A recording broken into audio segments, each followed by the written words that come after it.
Hi అండి. నమస్తే. Welcome to our channel easy kitchen tips. అందరూ ఎలా ఉన్నారండి? బాగున్నారా? నేను కూడా చాలా బాగున్నాను. ఇంకా ఈరోజు వీడియో ఏంటంటే, ఇలా మనకి పచ్చివి పుల్లని మామిడికాయలు ఉన్నప్పుడు దాంతోటి చాలా మంచి టేస్టీ హెల్దీ అనే రెసిపీ చూపిస్తాను. ఇక్కడ పైన పొట్టంతా పీల్ చేసేసి 2 మామిడికాయలు తీసుకున్నాను. అవి ఇలా సన్నగా తురుము పెట్టుకోండి.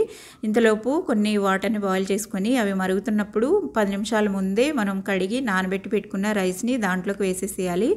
రైస్ ఉడికించాలన్నమాట. దీంట్లోకి రైస్ పొడి పొడిగా రావడానికి కొద్దిగా 1 టీ స్పూన్ అంతా ఆయిల్ వేసుకొని, తర్వాత 1 టీ స్పూన్ సాల్ట్ వేసి, కొద్దిగా పసుపు వేసుకుంటే మనకి రైస్ పొడి పొడిగానే వస్తుంది. అలాగే పసుపు వేయడం వల్ల మంచి కలర్లో వస్తుంది రైస్. సాల్ట్ వల్ల కూడా కొంచెం టేస్ట్ కూడా బాగుంటుంది అనమాట పీల్చుకొని రైస్. ఇప్పుడు పలుకుగా ఉండాలి, మరీ మెత్తగా ఉడికించకూడదు. కొద్దిగా పలుకు ఉండేట్టు చూసుకొని రైస్ని అదంతా వంచేసి వాడ్చిన తర్వాత ఇలా ప్లేట్లోకి వేసి చల్లార్చండి. ఇంతలోపు ఒక ప్యాన్లోకి 1 పావు కప్పు వరకు నూనె వేడి చేసుకుని దాంట్లో కొన్ని పల్లీలు వేసి పచ్చి అంతా పోయేట్టు చక్కగా ఫ్రై చేసుకుని, పల్లీలు బాగా ఫ్రై అయిన తర్వాత దాంట్లోకి తాలింపు దినుసులు, ఆవాలు, మినపప్పు, శనగపప్పు వేసి కొద్దిగా జీడిపప్పులు, ఇంకా 4-5 ఒక 7-8 ఎండుమిర్చి, పచ్చిమిర్చి ఇలాంటివి కట్ చేసుకుని వేసుకోండి. కొద్దిగా కరివేపాకు కూడా వేసుకోవాలి. మనకి ఇష్టం అయితే కొద్దిగా ఇంగువ కూడా వేసుకోవచ్చు. నేను వేయలేదు.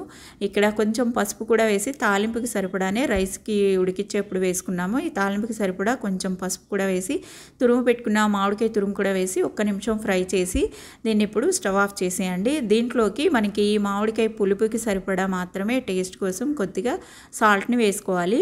మనకి రైస్ బాయిల్ చేసేటప్పుడు కొంచెం వేసాము. ఇక్కడ తాలింపుకి సరిపడా కొంచెం సాల్ట్ కూడా వేసుకుని కలిపేసి స్టవ్ ఆఫ్ చేసాక దీంట్లోకి మనం రైస్ ఉడికించి చల్లార్చి పెట్టుకున్నాం కదా, దాన్ని కూడా వేసేసేయండి. ఇక్కడ ఇంకొక టిప్ ఏంటంటే, మనకి రైస్ని నార్మల్ రైస్తో చేస్తాం కదా, ఆ రైస్ కన్నా ఇలా బాస్మతి రైస్ తోటి చేయండి. ఈ మ్యాంగో పులిహోర టేస్ట్ చాలా బాగుంటుంది అనమాట. డిఫరెంట్గా అనిపిస్తుంది.